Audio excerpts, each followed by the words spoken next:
in listen-only mode. Welcome to today's webinar. My name is Josh Lane, Vice President of Marketing at Channel Intelligence, and thank you for taking your time to join us today. Today's topic is the new Google Shopping and Product Listing Ads, or PLA. Today we'd like to welcome our partners from Google. First we have John Venderlo, Google Senior Manager for Shopping. Hi everyone, glad to be here. Thanks for having us today and thanks for joining the webinar. Thank you, John. And we've also got Sean Salmon, Google's Global Search Lead for Product Ads. Hi everyone, welcome to the webinar. And from CI, we've got our own Larry Weeks, Director of Performance Marketing. Hi, hello everyone. Today's topics, the new Google Shopping and Product Listing Ads, they're going to take you through opportunities for retailers as well as best practices that have been derived in our work with clients and helping them, well, achieve tremendous results on product listing ads. Towards the end of the webinar, we are going to have a question and answer session. So please enter your questions into your control panel to the right side of your screen, and we're going to try our best to get to all the questions. If by chance we don't have enough time to get to all of them, we'll be sure to follow up with you after the session. And so with that, I introduce or hand it over to Larry Weeks. Thank everyone for joining. I think it's one of our panelists. Okay, yeah, John or Sean, there's a little bit of echo. I don't know if it's the computer or what, but we're picking it up, so everybody else may be picking it up. So that's better. I don't hear you now. Anyway, welcome everybody. We've got a really big attendance here. We're very excited to join Google here and talk about the new shopping, Google Shopping, what that means to you, some of what we've learned with PLAs on the CI standpoint. Google's going to present to us what they've seen as far as changes over the last year or so. And then obviously they're going to talk about the new Google Shopping overall. So here's the agenda. I'm going to give you some results to date that we've seen here at CI with the retailers that we've managed and are tracking. And then Google's going to talk about what they've seen. We're going to talk about program definition. Some of you are very familiar with PLAs. You're up on PLAs. Some of you are not. Some of you are just starting. So we want to make sure we properly define what the products are. We're going to talk about the program evolution. Google's going to speak a lot to this on how the program's changed or changing. And then they're going to give you a timeline. And then we're going to talk best practices from two perspectives. From Google's side, they're going to give us a high-level best practice, what we should be doing. And then we're going to show you from CI side what we've learned, not only starting with a lot of the retailers that were in the beta and then went live, but also just from trial and error, what we found out that works, what doesn't work. So we're going to give you some of those strategies here. So it's going to be content-packed, and then we have a Q&A. So get a pen and paper, open up a text pad, take notes. We're going to go very, very fast. It's going to be hard to cram in all this content, and it's great content within the hour, and we may not get to all of it. So if we don't park on a slide that you have a lot of interest in and talk more about it, please ask me the questions afterwards, and we can have a discussion offline or follow up via email, okay? We're just not going to be able to get to everything, so it'll be fast and furious. One other thing, we're going to offer for everybody attending the webinar today, a checklist for PLA, for the new Google Shopping experience. 22 points, got a lot of good information here, but you've got to stay on the webinar. At the end of the webinar, we'll tell you how to get this, okay? How to request this, and we'll gladly send it to you, no problem. So real quickly, there's a lot of retailers on the call here who may not be that familiar with CI. So real quickly, you know who Google is. CI, Channel Intelligence, is we have a lot of experience across a lot of different verticals for product listing ads and specifically Google product search as well. So you can kind of see here some of the stats. We've got from soft goods to hard goods to CE, you name it, we pretty much have managed it on PLA, right? We know what sells, what doesn't sell. We know what tends to have a good return, what tends to have a decent conversion rate, what does not. Now, obviously, each retailer is different, but we kind of know what works for what vertical here. Our average return on ad spend for PLAs, now, this is a bucket. If we take all of our verticals, all of our retailers, put them in a bucket and index, we see for Q1 about a 13-to-1 return on ad spend, which is pretty good. But that's Channel Intelligence. We manage a lot of retailers' shopping channels, Google product search, and product listing ads. let me back up real quickly. CI also helped retailers. This is how CI helps retailers succeed with Google. Now, we started a long time ago with Google when it was Google and product search. So we know a lot about the feed, and really, quite frankly, it's all about the feed. So we optimize the feed for content, for data quality. We want to make sure that all of the products are properly categorized. We have, Google constantly raises the bar when it comes to data quality, and they add new requirements. When they do, we try to help our retailers meet those requirements. We have an optimization engine that we run our products through to make sure they're categorized correctly. Retailers send us a category, and we get that from them, but sometimes the categories that come through are, it'll say sale, or it'll say featured products. The category string itself may not be complete. So that's where CI comes in. We're able to run it through our engine, and we tag the products with what we call our UTC, our Universal Type Taxonomy, where we identify what these products are and that they're clearly what they're supposed to be. If it's a toaster, we make sure that it is a toaster, and we mark it as such. We also fill the gaps in when there's a string that has, let's say, special feature or a product that is really not clearly identified. We're able to fill that gap in with our UTC to say, yeah, this product is a toaster, it is a dress, it is a shoe, so on and so forth. So that also helps us with product type that goes into the Google feed. That helps us with Google's category that's in the Google feed. So because we use all that data, that metadata, to succeed on PLAs and to do well on Google product search. Now, Google also, we also help with the compliance when it comes to the data quality standards and attribute management. Everybody knows that, in September or so of last year that Google rolled out the new apparel requirements, and it was gender, size, color. There was a lot of requirements that a lot of retailers were not prepared for. They could not meet on the exact date that Google was requiring that, and if you didn't meet those requirements, Google pulled you off or pulled those products off of Google Product Search. We helped all of our retailers to stay up on Google, to not hit a tipping point where Google would delist them by filling in the gaps to the data. We're able to crawl the feed and look for, within the metadata, those attributes, extract those, inject them where in the columns that Google requires them, and to keep our retailers live. So we do a lot of attribute management with the product and the metadata. And then we optimize, and we'll talk about this a little later, we optimize product titles and descriptions. Obviously, an optimized PLA or Google feed is an optimized PLA ad, and we'll talk about how that is and how we do that. But we optimize titles. We make sure that there's some type of brand there, there's a key term there, and if it's a core category, this core category is optimized from a marketing standpoint. It's not just data trucking. We want to make sure the content is good from a marketing standpoint. We're also a partner here, with Google for PLAs, and you can go to google.com, add shopping. You can kind of see there we're a launch partner, and you can get started if you're not started on PLAs, and we certainly encourage you to do that. So what did we see year over year? So take a look at this slide. So first of all, again, looking at the index, taking all of our retailers, putting them in a pool, we saw traffic up Q1 to Q1 560%. It's phenomenal. The sales are up 466%. Now, doesn't mean every retailer had that type of number, but just in an aggregate, when we pull everybody together, we just saw tremendous growth, and especially the ones that were managed, and we looked at it and dedicated resources to it and made sure that the retailers' products were up, the bids were set correctly. Just tremendous growth. You also see here that the conversion rate is up 11% Q1 to Q1, and if I were to rank all the channels, and you can see that little this little table here, if I rank the channels for Q1 from a comparison shopping standpoint, including the free listings for Google Product Search, PLA was number 3 in conversions. So that's very high for such a new program. It's number 3 in conversions and climbing. So it was a very good converting channel for our retailers as well.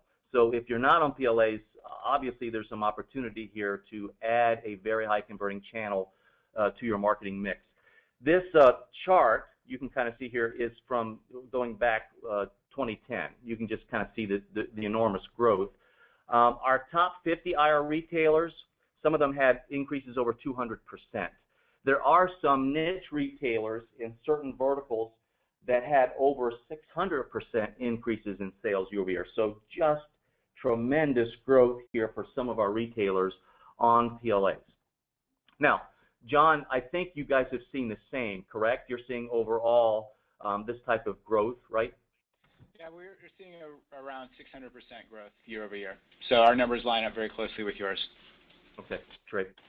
Now this is the distribution, real quickly, and I'm not going to park here, but if we were to take different channels and put them up here and show you the category distribution of all of our retailers for, let's say, a Price Grabber or Shopzilla NextTag, they would be skewed for one category or the other. It may show more CE products or it may show more apparel, but look at the distribution here for PLA. It's very similar to product search in that it's fairly equally distributed. So there's opportunity for any retailer out there. There's opportunity for all retail out there in these categories. What we saw from a very high converting standpoint was apparel, and that's both men, women, shoes, same thing. A lot of sports shoes, baby products were very high converting, home improvement, sports specific products. We saw, outdoor sports. We saw, paintball type of products. Some of these were just very, very high converting. And when I say high converting, I mean over the 3 or 4% conversion. I'm not saying that will continue and that will be true for you. I'm just trying to give you an idea of what we saw, right? Especially in Q1. Diet products, gluten-free, very kind of niche type of products converted very, very well. Purses, handbags, very good. Luxury apparel did well. So a lot of these categories did well. Some of these categories did even better. I mean, just very, very high converting. And it makes sense because the consumers are very early in their search path, and these PLAs are very up front and right in front of the consumer. So let's talk about what else we've seen. So the competition increased with ad packs. So you can kind of see here from 2010 to 2012. 2010, there's like 2 retailers there. 2012, same search. Now we have 6, right? So, and by the way, if you hovered over these ads, there is promo text there. But there's new ad packs. There's more competition, which is not a surprise. More ads, and so it's become fairly competitive. But it's still been a very high converting channel. Max CPA rates. Now this is if you qualify. If you're a retailer, and this is case by case, you've got to ask your Google rep. But if you're on CPA, a max CPA percentage basis, we saw rates vary from what the bids were from 5% upwards of 25%. In some cases, we saw outliers of 40% or higher bids. So some of them were really bidding fairly high. CPC rates varied, and this is probably not uncommon, but anything from 30 cents upwards to the high of what we saw, maybe $2.25 or so. So this is what we've seen. The quality score we saw very much impacted the actual effective rate. So if you're in a CPA model and you bid, let's say, 25 or 30%, but the quality score was good and the ads were relevant, you had a high click-through rate, we actually saw the effective, what they actually paid was around 6%, 7%, 10%. So it really made a difference if your content was good and if your click-through rates were high. Growth went from in the early days, in 2010, even 2011, PLAs were about 10 to 20% of product search sales. In other words, if you look at the free listings and what sales they generated, PLA lagged. They were only, like I said, anywhere from 10 to 20%. Now we're seeing very high numbers. Sales are anywhere equal 50% of what the total Google product search sales are to above what they are now. So right now, PLA for some of our retailers is the #1 channel as far as traffic and sales, wherein Google product search used to be. So dramatic difference. Product extensions, those are the image ads that are attached to a text ad. We're seeing only about the sales equivalent of 5% of what PLA is actually bringing in from a sale. So a much smaller program in that regard where we're tracking it for our retailers. The PLA categories, again, sales were similar in distribution to product search. The SKU count, obviously it mattered because if the more SKUs you have, that's the more potential ads you have for Google to pop. You have the more SKUs you have, the more potential ads you have for a buffet for Google to serve up to match a search query. So it really did matter. If you had a lot of SKUs and you had a broad section of SKUs, then you had the opportunity to pop for more search queries, because these are not keyword-driven programs. Google's matching those to a search query. Promotions matter, promotional text matter, the free shipping worked very well, as they do across other CSEs.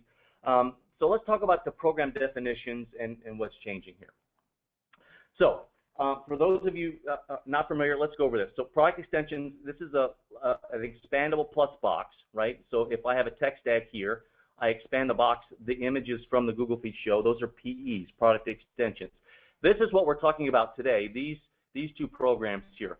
Product listing ads are the ads that show the image, the title, and then the brand, and then a potential promo text here, just like the universal or the free listings right now currently that show here in the middle in what we call the one box that's right down the middle of the page. This is changing, right? And we'll talk about that, but this is how it stands now. So the two programs we're talking about are these two here, PLAs and product search. So, John?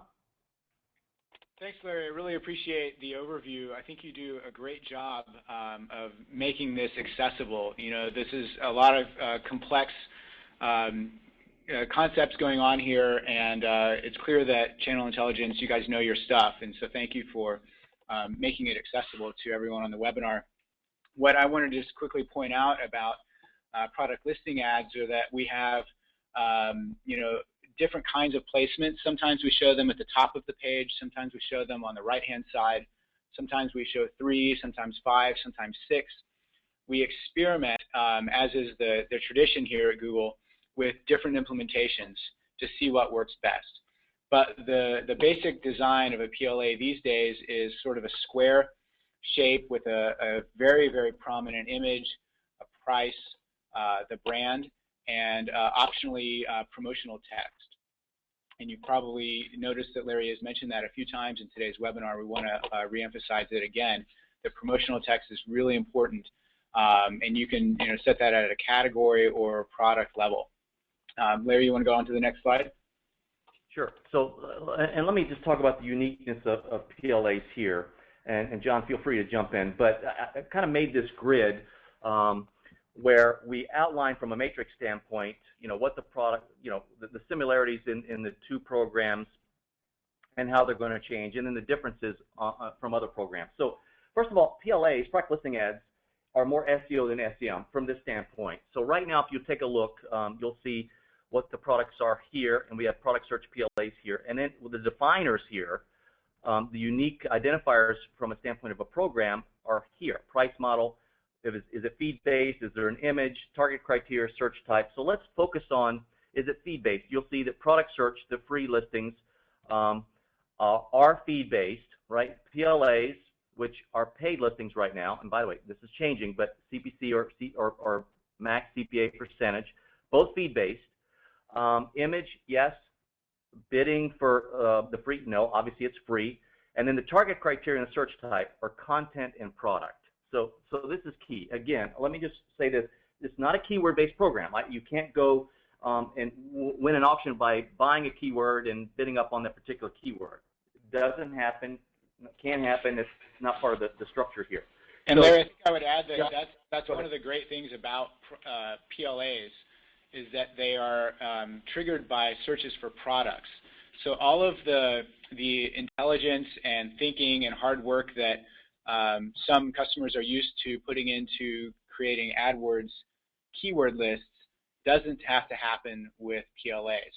You have a product feed that lists all your products. You have bids in for all of your products, and Google does the hard work of figuring out when to show your product in the results, rather than you're having to bid on keywords. You're just bidding on the product itself. Great point, John. Great point. So this is how it's structured between the two programs that are free and paid now. Take a look at what's changing. And again, to emphasize what John said, the target criteria is content and product. So this is what's changing. The two programs have merged into one now, and it's PLAs, and it has the same criteria, right? It's CPC or CPA. Most of them are CPC. Again, CPA is something you have to get approval from Google. It's feed-based. Image, there's a content. It's content-driven from a target criteria, not keyword. okay? You're not bidding on a bunch of keywords, and product driven from a search type, okay? So it's very critical that you look at the feed, work on that feed, optimize the feed. And when people ask me, retailers say, well, who should manage this? I say, look, if you have somebody that's doing well with your comparison shopping feeds in-house, that's the person who should kind of be assisting with this type of program, because it's very much feed driven. But this is a new structure, and I'm going to let John, you pick up on the evolution here. Great. So, Larry, thanks for summarizing the different programs. What we wanted to do is explain why we are making these changes that we announced on May 31st, in which we're going from basically 2 user interfaces and 2 business models and 2 infrastructures to support that to a single one. So, as Larry pointed out so well a couple slides ago, we have really 2 areas in today's experience where shoppers or end users can discover products. We have the product universal, which is sort of in the middle of the organic search results. On this slide, it's the area that's titled shopping results for tent. And we have PLAs, which are at the top of this screenshot that you're looking at on the query for tent.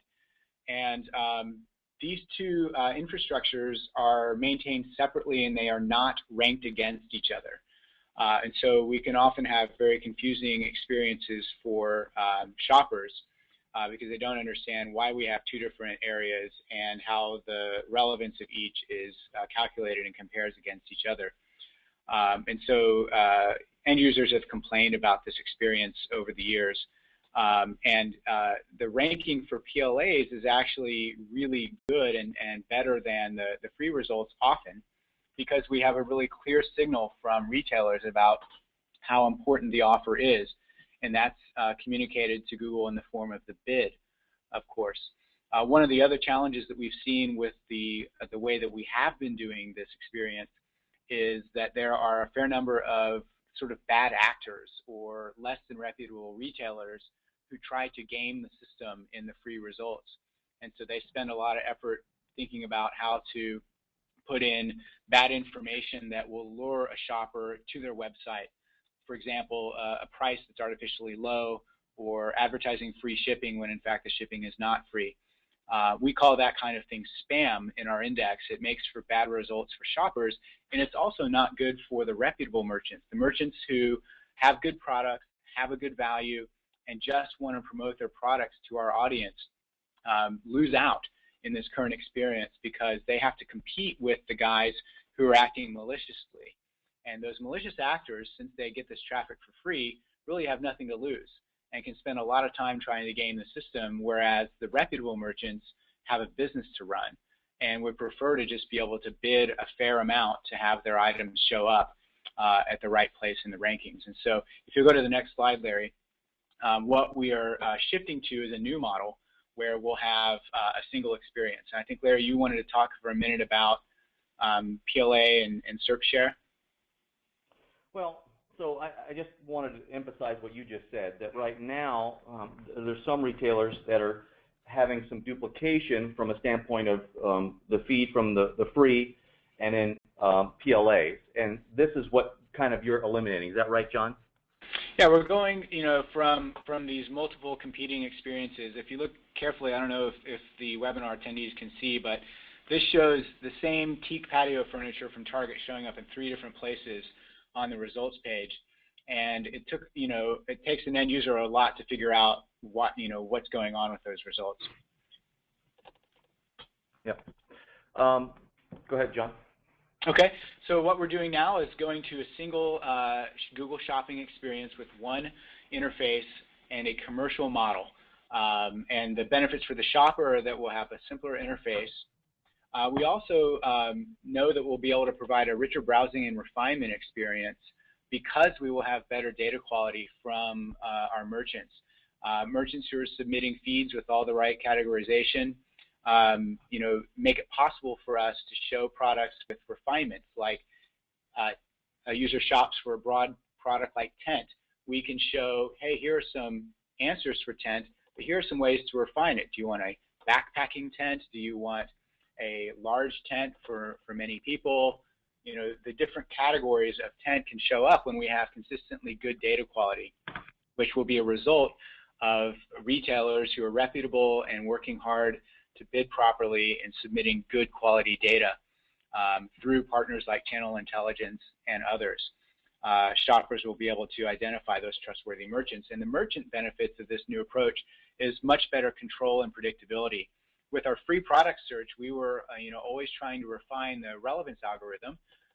First of all, because we're always trying to do better, and second of all, because we were trying to basically adjust for the bad actors in the system, the retailers who are less than reputable. And that caused, for some retailers, pretty significant swings in the volume of traffic that they would see from month to month. And with this new approach, we'll be providing merchants much better control and predictability. Along with this shift, we are going to be adding opportunities for differentiation for retailers. This shift to the new single product with a single business model is just the first step in a large amount of investment that Google is putting into shopping and commerce at Google. And so we'll talk a little bit more about those opportunities for differentiation in a few minutes. Okay. So now we'll have a single set of products. This is a screenshot showing that tent experience with the new interface. And you can see some of the categories below that allow for better refinement, like I was mentioning. And John, over the summer, as these changes, and you're going to talk about the timeline a little later, but you'll have a mix. You'll have a mix of the paid and the free, kind of over the next couple of months. Is that right? When somebody clicks over to the shopping area, yeah, is that right? You'll have a okay. That's right. So we are going to give you the timeline in detail in a minute, but to summarize, we are going towards this single set of products over a period of months so that retailers have time to adjust. It's actually really unusual for Google to announce something in advance. We usually announce it and then it happens that day.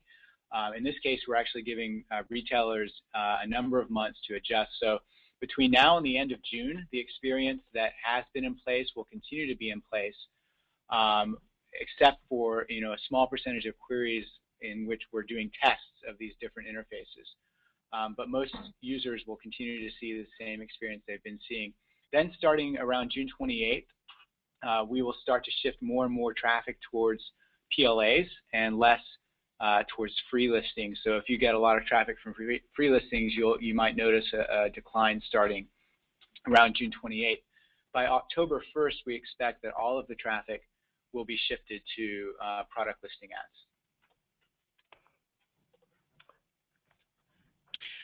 As I mentioned, we're also developing more ways for retailers to stand out, and probably the most important new initiative that you should know about today is called Trusted Stores, and we announced this last week as being open for signups. It had been in a private beta test for the previous number of months.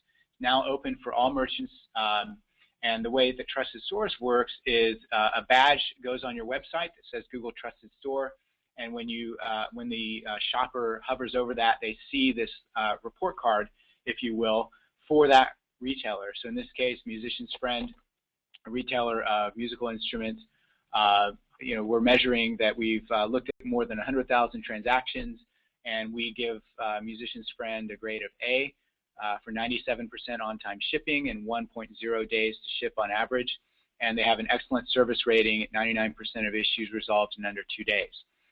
And so this program is really a way for shoppers to feel confident that if they're shopping on your site, they know that a third party objectively is measuring the performance and reporting on it, and you're benefiting from Google's brand strength and trust among people who shop on the internet. Additionally, Google stands behind purchases with a $1,000 purchase protection guarantee. So this really gives shoppers that additional level of comfort in shopping with you. And you may have a very strong brand, and this is just an additional feather in your cap, or if you have more of a specialty brand that shoppers may not be as familiar with, this can really make a big difference. And we have seen through our tests that that revenue and average basket size do see an uplift as a result of this program in A/B testing. We also have some product-specific promotions tools coming out, and we are rolling out new features on mobile.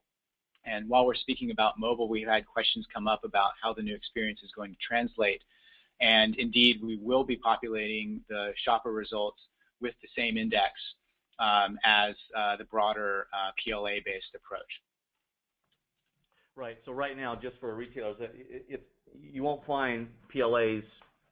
If you do, it'd be the first that I've seen on the mobile experience. You'll see the free listings, and I think, John, you're saying that will change. Those over listings time, that you see.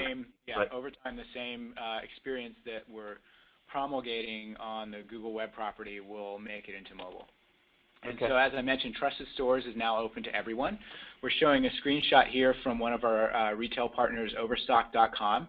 And if you look carefully in the bottom right of that screen, the tiny little badge there, if the user's hovering over it, they see the report card. We have kind of an enlarged version of that report card.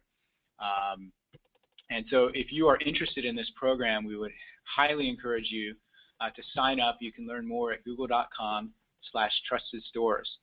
And this program is going to continue to grow in importance. And the Trusted Stores icon, if you are a trusted store, will be visible in ads and search results over time. So it's going to be an important program, and I really encourage you to take a look. Great. John, I get questions on this, and they're coming in fast and furious. But so, is the badge going to show on PLAs or on the listings on PLA?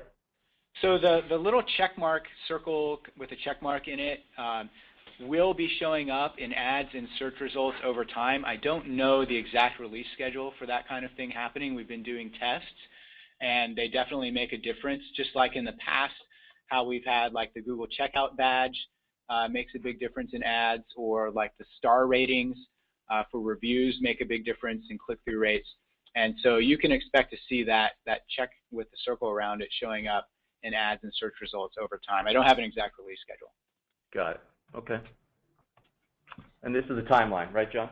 Great. So we announced these changes on May 31st, that we're going to start doing these experiments with the single unit. So you as an end user of Google might actually see one of these experiments this month. And so you'll start to see a possible shift in the click mix between the commercial PLA results and the free ones as these experiments ramp up. Around the end of June, we're going to be shifting more and more traffic to the product listing ads-based experience, and so you may start to see a drop in the free traffic. And then by October 1st, the experience will be fully commercial in time for the Q4 holiday season. Great.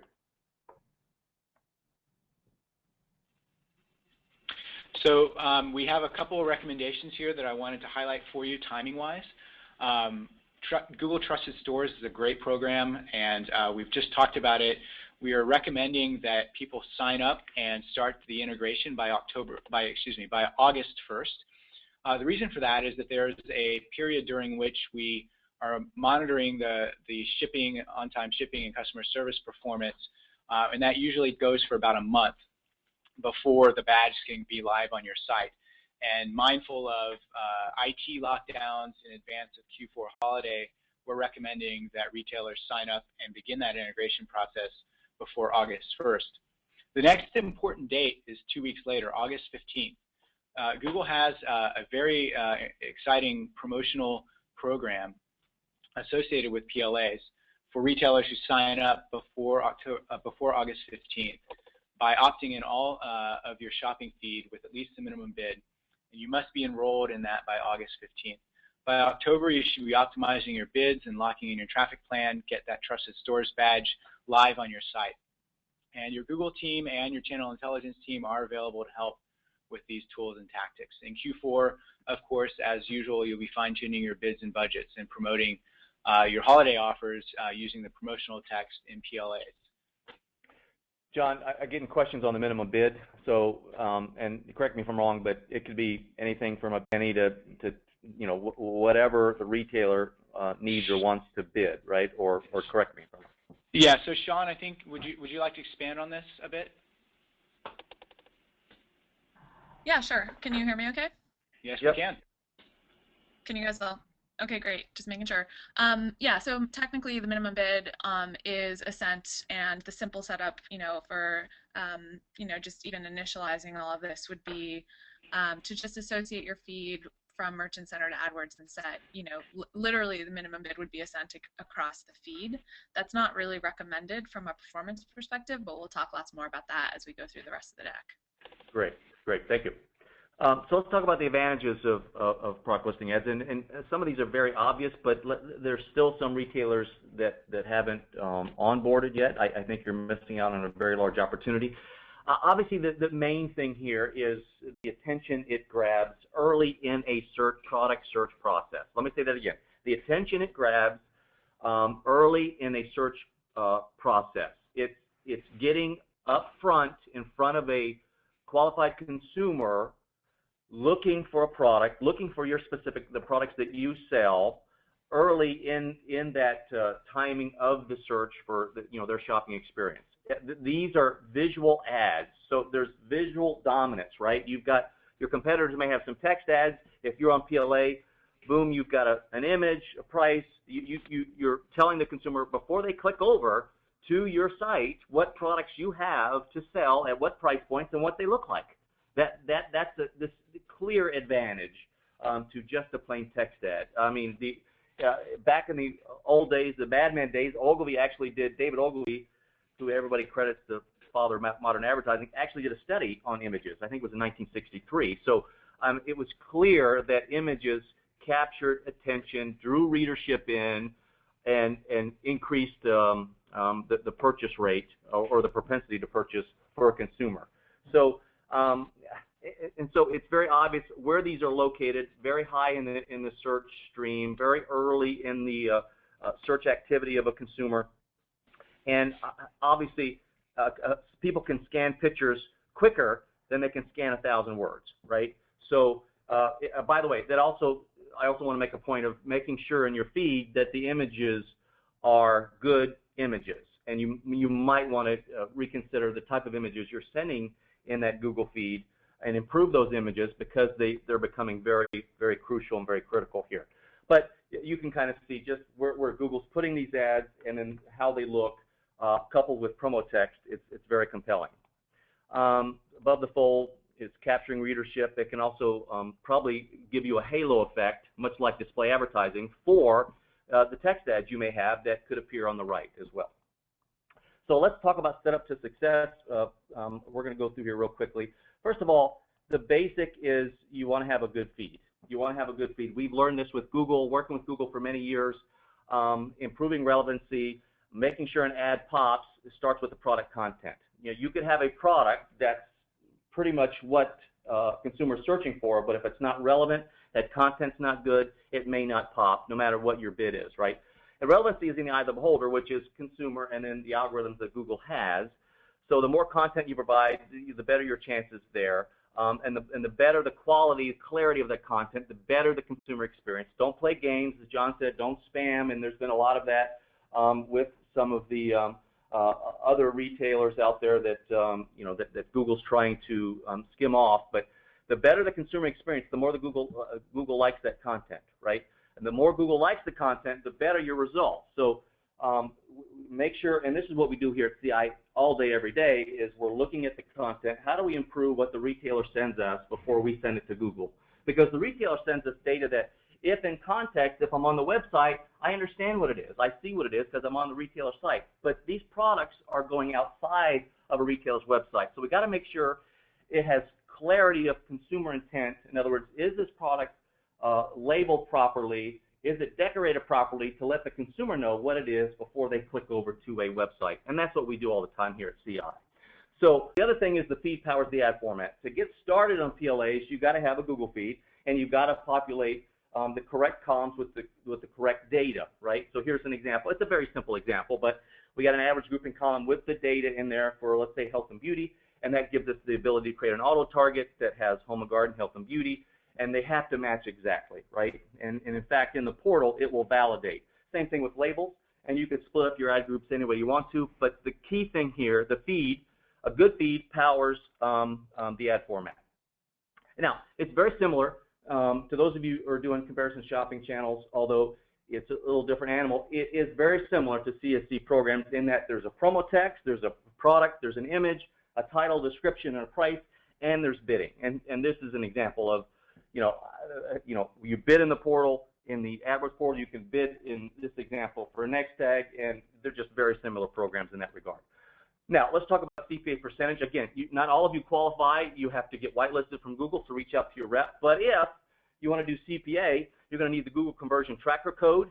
And those of you who are retailers at CI and have TrueTag, our pixel manager on your site, you have a distinct advantage, because we can take the Google Conversion Tracker Code and within 2 or 3 days install that conversion tracker code, test it with Google, and you're up and running and you're qualified to go with CPA. Those of you who don't have TrueTag, obviously you can take the Google conversion tracker code and install it on your site. If you configure it correctly, TrueTag, in our example, is able to look at different parameters to separate PE from PLA, but you can also use Google's if parameter, which is a new parameter now in the feed. But again, TrueTag definitely gives you an advantage if in fact you have it. Otherwise, you're going to have the conversion tracker code installed on your site. So how to maximize results? Let's talk about it from Google's standpoint and then CI. So Sean, do you want to address this? Yeah, absolutely. So this is a really kind of simple but crisp and clean way to think about the best ways to get power and performance out of product listing ads. So exposure, bidding, and just relevance overall, which is really about kind of the quality of your feed. Exposure is really thinking about essentially making sure that you have, you're a retailer, you have a long list of products, you have a big inventory. It's dynamic, it's hard to manage. The whole point of doing this by a feed is finding simple ways for you to get coverage on those by connecting them to AdWords. So technically, the setup here is very simple, but just make sure you have what we call an all products product target setup when you get this going in AdWords. Internationalization is, you could add to this internationalization as well as in a future state mobile distribution, for example. So just think about the channels you can use to get more scale and coverage here. We're live currently with product listing ads in 10 markets outside of the US. So those are kind of really good key levers. Bidding, the really important thing to think about here is, classic marketing. So even though we're leveraging the power of a feed and you can have a sort of dynamic setup that way, you want to be really thoughtful about setting basically per product target bids that are in accordance with the value you're getting from that inventory. So if you want to simplify, basically the cleanest, optimal setup that's recommended is that you have your catch-all all products product target for kind of your long tail of inventory with a pretty low grade bid that makes sure you get coverage when there's a match with a query, and then that you set up based on the dimensions of your business product targets and bid according to the value of those products. The last point on relevance, definitely just reiterating previous points, but quality of the feed powers performance. So you want to make sure that you have your feed clean, have it updated, make sure you have as much data in there as possible. That is kind of the foundational piece of the whole thing. So 3 good things to think about. Great, thank you. So real quickly, let me talk about from CI what we've learned and some of the success we've had here with some strategies that are very basic to Sean's point, and then some of the advanced things that we're talking about to address and flesh out what she's mentioned. But first of all, an optimized data feed, I told you this before, yields an optimized product listing ad. Here's an example. A retailer gave us one set of identifiers for a product name here, and then when we searched for the product, it wasn't popping for PLAs until we optimized the feed content and added some head nouns or key terms that had clearly identified what the product was, because in this case it was patio furniture. Boom, all of a sudden the ad started popping for search query. So you can bid like crazy, but again, if it's not relevant to the query and Google doesn't see those signals in that feed, then the ad is not optimal. It's not going to show. So you got to have a blend of bids for the auction, but you've got to have good content, marketing optimized, so that Google sees the signals and pops that ad. We do this all the time for our retailers. It's key to succeeding on PLAs. The other thing is you want to optimize for just right. Here's an example, right, of if you hovered over, you saw the name of this particular product. It's way too long. And then you hovered over to HP. HP's got a concise name, quality, plus it's got promo. So, I mean, it's clearly the two examples, and you want to be example two in this regard.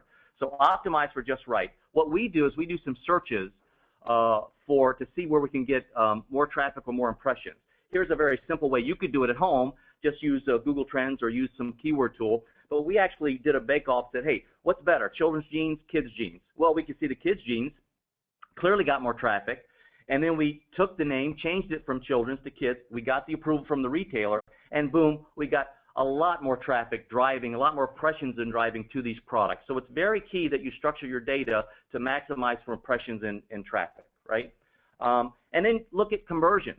So once you're on PLAs, what's beautiful about PLAs, it'll give you search term queries that Google is matching the ads with, and you can kind of take a look and see what opportunities do I have? Do I have a small amount of clicks but very high click-through rate? In this example, we found that we did, so we were able to say, hey, let's bid up on these particular product sets, see if we can get more traffic to it because our click-through rates are so high, our conversion rates are so good. So utilize the search term data in the portal once you're live. Also, make sure you influence Google's product choice. Here's an example. You type in patio furniture. We found this example, and there's a pillow showing where everybody else is showing fairly significant pieces of patio furniture. I'm not sure home decorators would really want a pillow to show in comparison because, you know, even though in the category string it may be patio, right, patio related or patio couch, but this is an example of, hey, you want to make sure Google shows the right products, right? You want to make sure Google shows what you're selling that's going to match up from a compare group. Right? And remember, you're always comparing. Here's another example, LG TV.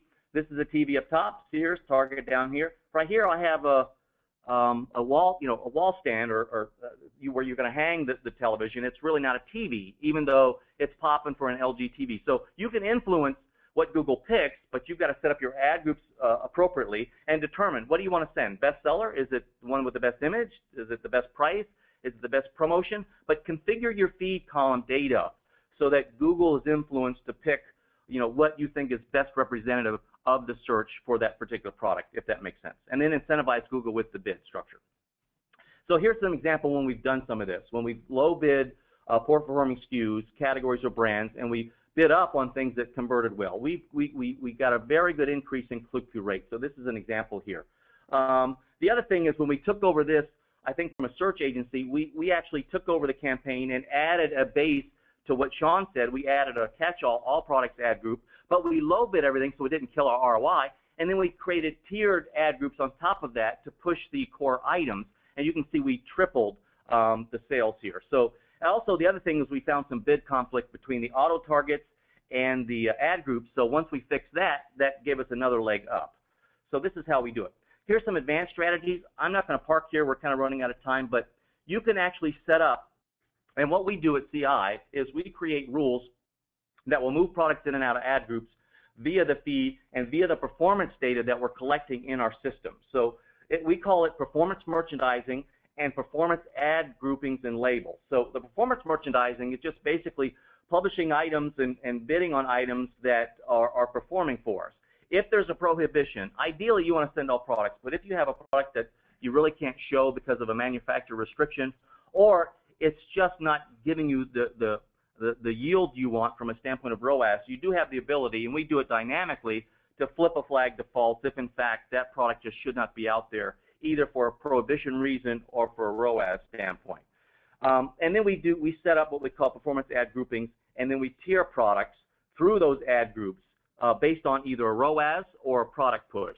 So let me show you an example of this. So if clicks are greater than 50, ROAS less than 5, we can populate the grouping column to say low ROAS.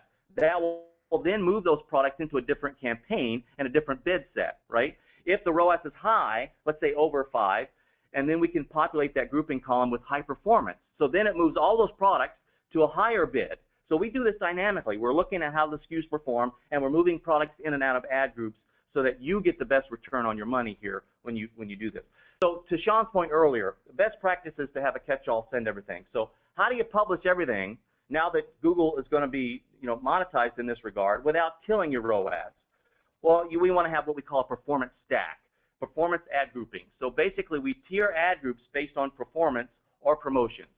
So first, we want to determine and set what the bids are going to be for those ad groups, and then you'll see an example stack at the bottom. 1 cent, no, it could be 5 cents, it could be 10 cents, but let's say in this example, 1 cent for low performers. If I have a lot of SKUs, a million SKUs, a lot of long tail, then I'm going to say these are not doing well. Google, I'm willing to show them, but only at a penny. And then I could tier up. I could have a catch-all at 5 cents for everything else that falls out of the other groups. And then I could bid up on those that I'm pushing. Let's say bicycles, or let's say a group that we call high ROAS. I'll pay 40 cents. So this is one example. It's not static. We change these all the time. But I do encourage you, especially if you're working with us, we can create what we call a performance stack. We can publish everything without killing your return, and also bid up on those core items that give you the return you need, or give you the push, the product push or SKU push that you want to achieve. Okay? So now let's talk about what's coming in 2012, and we'll get into Q&A. So Sean? Yep, absolutely. So, you know, as always, the way we're continuing to work on this product is to test a bunch of different iterations. So I think at a high level, the way to think about it is that you'll continue to see us experiment with different iterations of the format itself.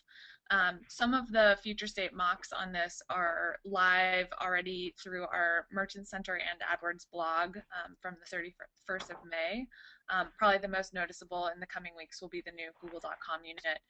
But you should continue and expect to see continuation of experiments around, you know, exactly how many products we're going to fit into the format, you know, the different configurations, etc. Probably, you know, more interesting and more valuable to you all is thinking about the operations behind managing these campaigns. We have a massive engineering team working really hard on lots of simplification behind all of this. We have commitment in the next AdWords editor release to be fully integrated. We are working on full integration between AdWords and the Merchant Center tab, so that in one environment you can be a click away from getting a good assessment of your data quality. We are working on essentially simplified campaign sign-up flows, so that if you're new to PLA and you want to just start simple, you know, we've basically we've reduced some of the complexity, and we're working on things like you know, bid guidance in the front end. So how do you basically more easily assess, you know, relative to a product area and competition, like what you should be bidding. So a lot of effort being placed there. Serving and quality is always ongoing with Google. That never changes. The one thing to point out here is that given the timelines we're working against, really important for everyone to know, you know, traffic's going to be fluctuating a lot in the next few months until we get to the future state of a fully commercial model. So you know, a lot of the motive behind our incentive programs is driven by, you know, wanting to help get everyone comfortable as we all experiment. But traffic will be moving around significantly in the next few months. And then, hey, Sean, can you tell everyone what the incentive program is? I don't think we've touched on it yet. Yeah, sure. So, so really briefly, if you're essentially new to AdWords, you will be able to sign up and get a $100 credit to get started. Similarly, we are going to be granting a 10% credit on PLA spend monthly that starts if you sign up before August 15th. So basically trying to help folks get comfortable with essentially the new model and the new metrics. And I can't remember what was the last part of that slide, but overall, internationalization, which you've already touched on. Yes, we talked about it. Okay, perfect, great. Great. So we're about to wrap up here, and first of all, John and Sean, thank you for being on the call with us. I know you guys at the top of the hour have to jump off. We may take an extra 5 minutes just to address some of the questions we can here. But for those of you on the call, you know, there's helpful resources on the Google blog. There's actually a recorded UI that may be updated by Google at some point. But please reach out to your Google ad rep. You can reach out to CI as well. But if you have some questions for Google, we can help you with those and pass them on to Google, or you can actually reach out to your ad rep and look at the resources online. We have a checklist for PLA for all of you that made it this far through the webinar. Also, CI is taking on new PLA clients, and we're doing this up to September just because we're trying to get everybody in before Q4, and we need time before the holidays hit to optimize the bids, make sure we got the traffic where we want it, make sure we have the core products you want to push for Q4 up. So, you know, haste makes waste, so jump in, give us a call, reach out. You can email PLAhelp@CI Boost. We will audit your Google feed. We will audit your account structure if we can have access to that, unless you're, excuse me, unless you're not set up, and we can determine your big opportunities that you may be missing out on. Happy to help you with that, and we can talk about how you can be a CI client as well. So just email us, PLAhelp@CI Boost. Happy to give you the checklist. Also, talk to you if, in fact, you have interest in letting CI manage your PLA accounts for you. So, real quickly, again, that's the email. We'll get that to you. But I want to take a couple of questions. I'm sorry we ran out of room. And again, John and Sean, thank you for being on. You know, when you guys need to jump off, feel free to do so. First of all, I got a question here on the product extensions. Those will continue, John, product extensions as they are now? Yeah, product extensions remain unchanged. They're separate from this program. Great. Local listings. So I have a question here from retailers saying, look, when we email, or I'm sorry, when we're sending a Google local feed, I think we've talked about this, but those aren't going to be charged for clicks. Is that correct, or how will they play out? So the local. You can hear me. That's correct. Okay. Yeah. So some merchants are sending a separate feed to Google Local, and you know, we talked about this. I don't think they're going to be monetized at all. So. Well, so let me jump on that really quickly. Sure. So in the short term, there's no change. It's still open question on integrations for local. I mean, from a retailer perspective, that inventory is extremely valuable, and we want to figure out kind of what are the right integrations across the new ecosystem. So basically, short term, kind of no big change. Midterm, long term, you know, we're still working through product roadmap stuff. Great. What about the merchant reviews that are now showing on Google Product Search? Will those be ported over to the new experience, or? Yes. So merchant reviews are going to become even more important, and we are ramping up our quality of reviews and coverage. Another important thing to note about reviews, and we've gotten this question in the context of trusted stores, that shoppers who opt in for the $1,000 purchase protection guarantee then can rate their experience with that transaction. And so that factors into what's visible in that report card. Is there, I got another question here, is there a size qualification? In other words, is there a size limit to the SKUs that can go on Google Shopping, and is there a minimum SKUs? Is there any kind of qualification for a small retailer versus large? So there is no minimum number of SKUs, and as far as I know, there's no maximum number of SKUs for all practical purposes. Okay. All right. I think that's all we have time for. Unfortunately, we've got a lot of questions here, but we promise you we will follow up to all of you that have these questions. Well, in fact, we're going to put together a FAQ. I think Google's putting together a FAQ. Is that right, John? You guys are constructing something. So yes. So what we intend to do with all the questions that we're getting from retailers, from webinars like this one with Channel Intelligence and through other inputs, is to update our FAQ, which is available from the Google Commerce blog and google.com/ads/shopping. So there's the FAQ with lots of good information. And Larry, I would toss it out there that if you would like, we could take these questions that are pouring in from today's webinar and work together to come up with a list of answers that we could publish, you know, for these webinar attendees, if you would like. Yeah, John, let's do that, and we can take what we sent you prior, and then also let's take this, because there's a lot of great questions here, but some definitely that you guys need to address. So we'll kick those over and let you and I collaborate, and that would be great. We'll put it together, and for those of you on the webinar, we'll get those out to you. Thank you so much for attending. Now, we've also had a few questions, in regards to whether or not the deck will be available in follow-up. We're not planning on making the deck from this webinar available. However, if you've got interest in follow-up materials, there will be some materials in addition to the checklist.